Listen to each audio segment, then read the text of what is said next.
David with Redneck Edition Racing, and in this video we're going to show you how to put some bigger tires on your razor and eliminate that fender rub. As you can see here, the tip of the fender with the bigger tires makes a rub. This side I've already modified and got rid of. We'll give you some real close-up images on this. I found this cool video online at UTV Off-Road Magazine, and I'll put the exact website in this video for you to check out at the end. So what we're going to do is we're going to start first by tearing the fender off. And because I've already done this side, we'll go to the other side and I'll show you what it was like before, and I'll show you what it's like after. Okay, so this is the right side of the razor. We've already put our 2710 14s on from ITP with a 4.3 offset, 14 by 7 inch bead lock. And as you can see here, this tape measures 3 3/8 inch wide, and with the mud flap and the fender, there's absolutely no way that's going through there. And when you start turning a corner and you hit a rut pretty good, it rubs pretty gnarly. So we're going to do that modification. I'm going to take you back over to the left side and show you what happens after you modify the fender. Okay, so now we're on the left side of the razor. I've already modified this fender, and as you saw on the other side, 3 3/8 of an inch would not even fit in there. Look at this difference here. Yeah, my arm's in the way. Let me get down here so you guys can see a little better. So we got 3 3/8. Tape measure fits right through there. So we open this thing up 1.5 inches almost, and it's going to make a big difference in no rub. Okay, to do this job, what I used was a jigsaw, a couple flat blade screwdrivers. I only have one here now, but I will use 2. A pair of side cutters. I used a quick little gun for doing a T27 Torx bit, 1/4 inch drill bit, a sawzall, a flashlight, and a little piece of something just to hold my bolts. And you'll see that here in a few minutes. That's all that's for. So that's the tools we need. Okay, we're going to start by removing the fender flare here. Start by taking the mud flap. There's 2 little push pins that you can remove, and you pull the mud flap right off. Get rid of the push pins, get rid of the mud flap. Don't need that anymore. There's 4 or 5 of these T27 bolts we'll take off along the top of the fender. There's 4 there, and then there's 2 on the inside that will take off, and this whole fender will come off.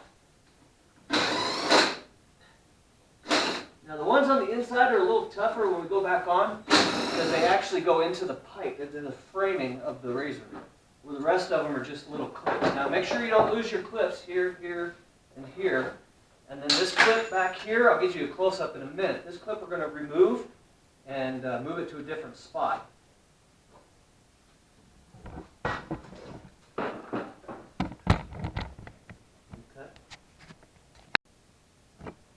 Okay, one thing I forgot to show you guys was the mud flaps. They were held on by those 2 little push pins. Sometimes these things can be a pain to remove. I usually get 2 screwdrivers, and you go in, there's little slots on each side. And I get 2 screwdrivers and I pry them out a little bit. Once they're out, I get in there with a pair of side cutters and I pull the pin all the way out, and then the rest of it comes out. Once again, these are going to go in the trash. We don't need those anymore because our mud flaps are going away. The next thing you need to do is get into here and remove this clip, because this clip is going to get repositioned. And then when we're drilling, we don't want to hit the clip and destroy it. The next thing is to go ahead and start cutting our fender. You'll see a natural kind of line here. You see I'm scribing it? This curve right here. Get rid of this. So from here over, we're going to cut that away. And then I'll show you how to drill the hole and remount this fender. And once everything's done, it's going to look real sweet, just like the other side. Actually, let me use the skill saw, or the jigsaw. There we go. That piece we discard. So the next thing we need to do is get the fender back over here, and we're going to remount it. We're going to re-drill a hole here, but I found on the other side, if you just drill the hole first, it doesn't line up. So what we're going to do is we're going to put the fender back on temporarily with the bolts.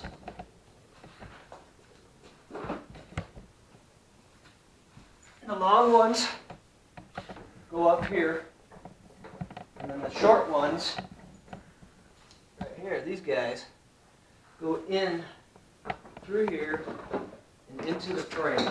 So I'm going to mount the ones on the frame first,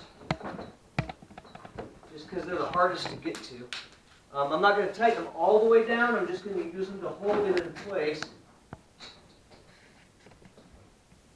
while we do the rest of the drilling for the fender.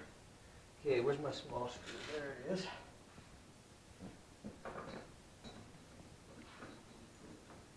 Notice I'm just putting them in finger tight. Then I'm going to line up the upper fender. Like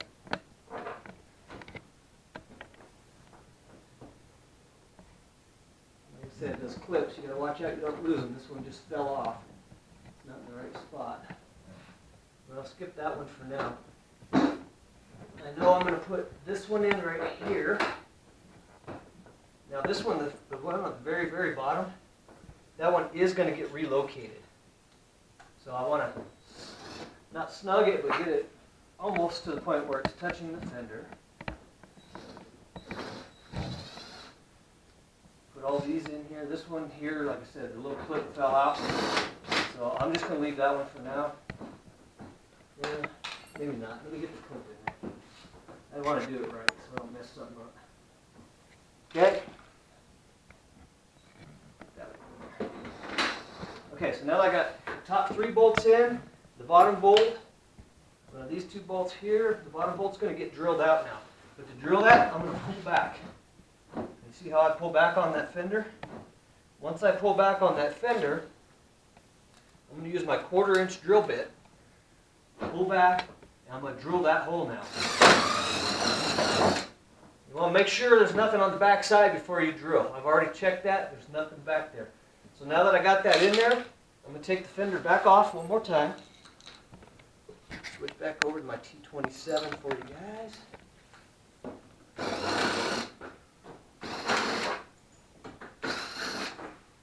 All in all, I think this is probably about a 30-minute job. If you're not in here taking videos and you just get in here and bust it out. So that clip that we took off is now going to go back in behind here on the new hole. I'll slide that guy up in there.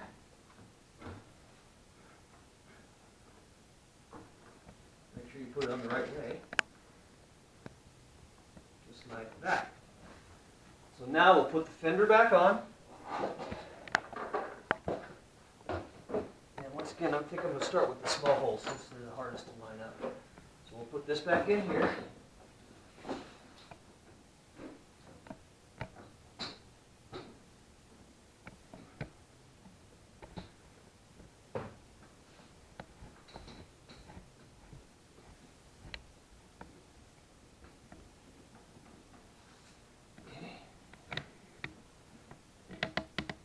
Make sure they get started good so you don't cross thread them. And then I got 4 of these to put in now. Starting at the top ones. Make sure everything's lined up where it should be.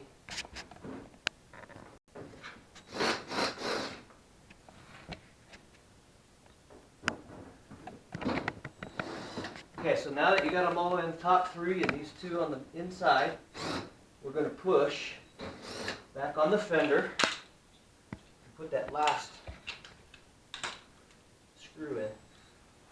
This one's a little tougher because the fact is it's not the factory location, so you got to make sure you hit the right bolt.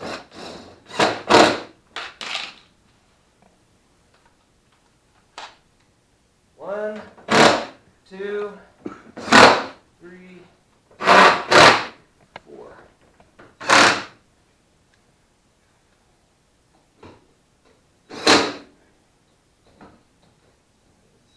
Okay, so there's all the bolts tight again. The last thing I'm going to do is take these 2 little lugs off. Probably don't need to, but I just want to make sure they're not hitting anything either. So I'm just going to use a Sawzall and take them off.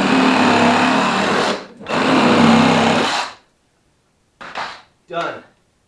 3 3/8 of an inch clearance. But it now has a whole lot more clearance than we did in the past.